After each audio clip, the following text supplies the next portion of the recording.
జాతీయవాద జర్నలిజానికి అసలైన వేదిక నేషనలిస్ట్ హబ్ ని సబ్స్క్రైబ్ చేసుకోండి. నోటిఫికేషన్స్ కోసం బెల్ ఐకాన్ పై క్లిక్ చేయండి. బట్ రామాయణం ఈరోజు శ్రీరామనవమి రోజు మనం రామాయణం ఒక పూర్తిగా వాల్మీకి రామాయణంలో అసలు అందులో ఏమేమి అంశాలు ప్రస్తావించారు, ఎలాంటి ఘట్టాలు ఉన్నాయి అవన్నీ మనం మాట్లాడదాం అనుకున్నాం. ఈరోజు సమాజానికి అన్వయించుకోవాలనుకున్నాం.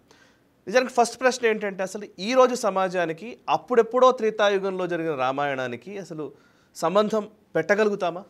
ఉందా?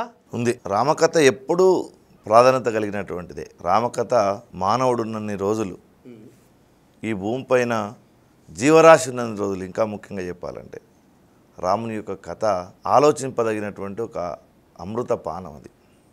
అందుకే ఇన్ని వేల ఏళ్ళుగా రామాయణ కథా కావ్యం ఈ దేశంలో నడుస్తూ ఉంది. మరి ఎందుకు రామాయణం అవసరం వచ్చింది? అన్ని కాలాల్లో ఇది అవసరం వచ్చింది. ఆఖరికి మహాభారతంలో కూడా దీని యొక్క అవసరం వచ్చింది. ఉదాహరణకు పాండవులు అరణ్యవాసం చేసేటటువంటి సమయంలో అరణ్యవాసానికి వెళ్ళిన తర్వాత ధర్మరాజు ఒకటే చింతిస్తూ ఉంటాడు. అయ్యో దుర్యోధనుడు, శకుని, కౌరవులంతా మమ్మల్ని ఇంత మోసం చేశారే, మమ్మల్ని ఇంత అన్యాయంగా అడవుల పాలు చేశారని బాధపడుతూ ఉంటాడు. అప్పుడు ఎంతోమంది ఋషులు, మార్కండేయుడు మొదలైనటువంటి ఋషులంతా అరణ్యానికి వచ్చి ధర్మరాజుకు చెప్తారు, వాళ్ళ పిచ్చోడా, మార్కండేయుడు మొదలైన ఋషులంతా వచ్చి, పిచ్చివాడా నీవెందుకయ్యా బాధపడుతూ ఉన్నావు? నీవు ఇంకా జూదం ఆడి జూదంలో అన్ని పనంగా పెట్టి ఓడిపోయావు కాబట్టి నీవు అరణ్య వాసానికి వచ్చావు. ఏ కారణం లేకుండా ఒక ఆయన గతంలో అరణ్యానికి వెళ్ళాడు, ఆ కథ నీకు తెలుసా అని ధర్మరాజుకు రామాయణం మొత్తం చెప్తారు వాళ్ళు.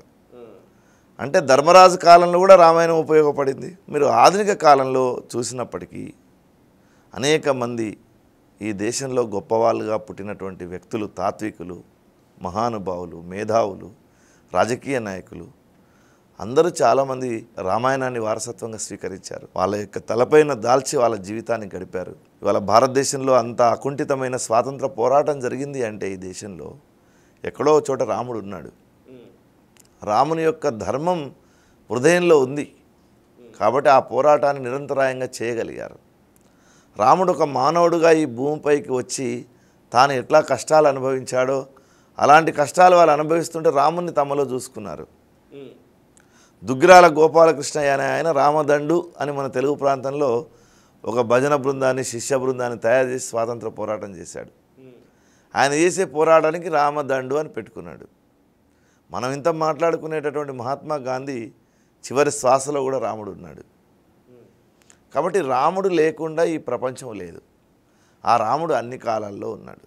విచిత్రం ఏంటంటే లోకంలో ఎవరితో మీరు మాట్లాడండి, మా అన్నయ్య బాలేడు, మా తమ్ముడు బాలేడు, మా నాన్న బాలేడు, నేను బాలేను, మా ఊరు సర్పంచ్ బాలేడు, మా ఎమ్మెల్యే బాలేడు, మా ప్రాంతంలో ప్రజలు బాలేరు అంటే ప్రతి వాళ్ళు ఏమనుకుంటారంటే తమకు సంబంధించినటువంటిది మా ఆఫీస్లో మా కొలీగ్స్ బాలేరు, లేదా మేము వ్యాపారం చేస్తే నాతో పాటు ఉండే భాగస్వాములు బాలేరు. ఈ రకమైనటువంటి ధోరణి సమాజంలో ఉంది. దానికి కారణం ఏంటంటే సృష్టి యొక్క తత్వం ఎట్లా ఉందో వాళ్ళకి తెలియాలి. మొట్టమొదలు ఎవరైనా సృష్టి యొక్క తత్వం అంటే ఏంటంటే దాని యొక్క మూలం ఏంటో తెలియాలి. ఏదైనా ఒక విషయం యొక్క అవగాహన మనకు పూర్తిగా రావాలంటే దాని యొక్క మూలం ఏంటో మనకు తెలియాలి. ఉదాహరణకు భూమి ఉంది, భూమిని అట్లా వదిలేయండి, మీరు ఏమీ చేయకున్నా సరే దాని మీద ముళ్ళ చెట్లు మొలుస్తాయి. అదే నువ్వు ఒక పూల మొక్కను, ఒక పళ్ళ మొక్కను పెంచాలంటే దానికి ఫర్టిలైజర్స్ కావాలి, పెస్టిసైడ్స్ కావాలి. ఏది లేకుండా వదిలేసిన తర్వాత పెరిగేవి ముళ్ళ చెట్లే. సమాజం కూడా ఏం జరుగుతుంది ఎప్పుడు అంటే దాన్ని వదిలేస్తే చాలు దాంట్లో పెరిగేవన్నీ ముళ్ళ చెట్లే. అంటే అరాచకత్వం అనేటటువంటిది పెరుగుతుంది. ఆ అరాచకత్వం పెరగకుండా ఆపగలిగినటువంటి శక్తి ఈ ప్రపంచంలో ఏమిటి అంటే భూమిని దున్నడం వల్ల ఎట్లయితే భూమిపైన ముళ్ళ చెట్లు పెరగకుండా ఉంటాయో, కలుపు మొక్కలు పెరగకుండా ఉంటాయో, అలాగే అరాచకత్వాన్ని ఆపాలంటే ధర్మరక్షణే ప్రధానమైనటువంటిది. ఆ ధర్మరక్షణ ఎప్పుడైతే జరుగుతుందో ఈ ప్రపంచం ప్రశాంతంగా ఉంటుంది. అంటే ముఖ్యంగా మన భారతీయ సమాజం నమ్మినటువంటి విషయం ఇది. ధర్మం ధర్మం ధర్మం ధర్మం అని పట్టుకున్నారు. ఆ ధర్మం అంటే ఏది ధారణ చేయగలుగుతుందో అది ధర్మం అని అర్థం. ఆ ధర్మాన్ని నిలబెట్టగలిగినటువంటి వాతావరణాన్ని మనం సృష్టించుకోవాలి. మన ఇంట్లో కానీ, మన సమాజంలో కానీ, మన వీధిలో కానీ, మన దేశంలో కానీ. ఆ సృష్టించగలిగినప్పుడు సమాజం ఎప్పుడు సుఖశాంతులతో ఉంటుంది, ఆనందంతో ఉంటుంది. ఇంకా చెప్పాలంటే సుఖం అనేది బాహ్య దేహానికి సంబంధించినటువంటిది. ఒక ఫ్యాన్ గాలి వచ్చి తగిలిందంటే మీరు ఎండలో తిరిగి వస్తే అది సుఖంగా అనిపిస్తుంది. దాహం వేస్తే కొన్ని నీళ్ళు, చల్లటి నీళ్ళు తాగితే మీకు సుఖంగా అనిపిస్తుంది. అది సుఖం, అది దేహానికి సంబంధించింది. లోపల మనస్సులో కలిగేటటువంటిది ఆనందం కలగాలి. అంటే ఆ సుఖము ఆనందము ఏకకాలంలో కలిగించగలిగినటువంటి ఒక ధర్మం ఈ ప్రపంచంలో నిలబెట్టగలగాలని మన ఋషులు తప్పించారు. దానికోసం వాళ్ళు ఒక రామాయణం అనేటటువంటి ఒక కావ్యాన్ని ఈ జాతి ముందు పెట్టారు. ఈ జాతిలో ధర్మాన్ని పెంచేందుకు, మంచిని పంచేందుకు రామాయణం అనేటటువంటి ఒక మహాకావ్యాన్ని ఋషులు అనుకున్నారు. ఇంకా చెప్పాలంటే దాన్ని వాల్మీకి, కవికోకిల అయినటువంటి వాల్మీకి మహర్షి యొక్క నోటి నుంచి ఆ రామాయణ కావ్యం వెలువడ్డది. ఆ రామాయణానికి ఉన్నటువంటి రిలవెన్స్ అన్నాం కదా మనం ఇందాక. అంటే అది ఎన్ని వేల ఏళ్ళైనా అది ఎప్పుడు నిత్యనూతనంగా ఉంటుంది.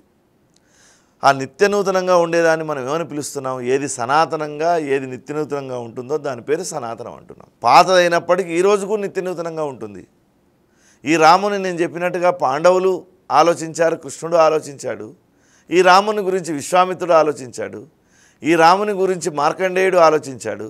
ఈ రాముని గురించి మనము ఆలోచిస్తున్నాం. అంటే ఇది ఎప్పటికీ నిత్యనూతనమైనటువంటి ఒక ధర్మాన్ని ఈ సృష్టిలో ఉంచాలనే ఉద్దేశంతో మనం ఋషులు రామాయణ కావ్యాన్ని సృజించారు ఒక రకంగా చెప్పాలంటే. అందుకే వాల్మీకి మహర్షి అన్నాడు, యావస్తాస్యంతి గిరయః సరితచ్చ మహీతలే. అంటే ఈ భూమిపైన పర్వతాలు, నదులు ఉన్నంత వరకు రామాయణ కథ ఈ ప్రపంచంలో ఎప్పుడు పరివ్యాప్తమే ఉంటుంది అన్నాడు. అంటే నదులు, పర్వతాలు ఎక్కడన్నా పోతాయా? ఒకవేళ సృష్టి కింద మీద అయితే తప్ప దానికి ధ్వంసమయ్యే అవకాశం లేదు కదా. ఆ నదులు, పర్వతాలు ఉన్నన్ని రోజులు లోకేషు ప్రచరిష్యతి, ఈ లోకం లోపల రామకథ అనేటటువంటి కథ నిలబడి ఉంటుంది అని చెప్పాడు. ఇంకా దాని యొక్క అంతరార్థాన్ని తీసుకుంటే గిరులు అంటే పురుషులు అని అర్థం, నదులు అంటే స్త్రీలు అర్థం. కాబట్టి పురుషులు, స్త్రీలు ఈ భూమిపైన ఉన్నన్ని రోజులు, ఈ జాతిలో ఉన్నన్ని దినాలు, ఈ భూమిపైన జీవించిన రోజులు రామకథ అనేటటువంటిది ఎప్పుడు జీవించి ఉంటుందని చెప్పడం ఆయన యొక్క ఉద్దేశం. కాబట్టి రామాయణ కథకు చావు లేదు. అదొక అమృతం. అమృత రసాన్ని మనం ఎట్లా తాగుతామో అట్లా తాగేటటువంటి ఒక మహాకావ్యంగా వాల్మీకి మహర్షి రచించి మనకు అందించాడు. ఈ వీడియో మీకు నచ్చినట్టయితే లైక్ చేయండి, 10 మందికి షేర్ చేయండి. అలాగే కామెంట్ల రూపంలో మీ అభిప్రాయాలను మాతో పంచుకోండి. Nationalist hub group of channels ను సబ్స్క్రైబ్ చేసుకుని తెలుగునాట జాతీయవాద జర్నలిజాన్ని ప్రోత్సహించండి. ఈ వీడియో కింద ఉన్న బెల్ ఐకాన్ పై క్లిక్ చేయడం మర్చిపోవద్దు.